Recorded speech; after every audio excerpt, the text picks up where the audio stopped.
यार ये 2 बोतलें ना आपके लिए लाइफ जैकेट का काम कर सकती हैं। आजकल सैलाब आ रहा है, जिस तरह आप कहते हैं ना कि डूबने को तिनके का सहारा है, इसलिए ये 2 बोतलें सिंपल ये देख लें। ये 2 बोतलें, ये आपने सिर्फ ये देखें, मैं तरीका बताने लगा हूँ। खुदा ना खासा किसी जगह फंस जाए, किसी के पास कोई कूलर हो खाली या कोई भी चीज़ हो ना, ये बोतलें फेंक दे किसी तरह, या रस्सी हो तो वेल एंड गुड है, लेकिन ये बोतलों के ज़रिए बड़ी आसानी से आप फ्लोट कर सकते हैं। ये लाइफ जैकेट है, समझ लें, ये करके दिखाते हैं।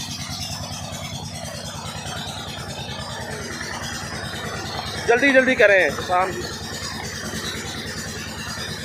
पानी में फ्लोट करना बहुत आसान हो जाएगा। आप चाहे मुझे लाइक ना दें, लेकिन ये स्वाब समझ के शेयर करें। ये बहुत ही अच्छा मेथड है जो बताने लगे हैं ना आपको। चलें फ्लोटिंग करें, फ्लोटिंग।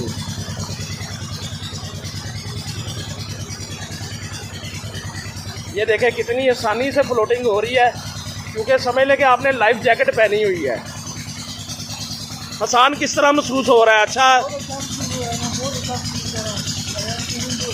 चले ठीक है फिर। अल्लाह हम सबको महफूज रखे, आमीन।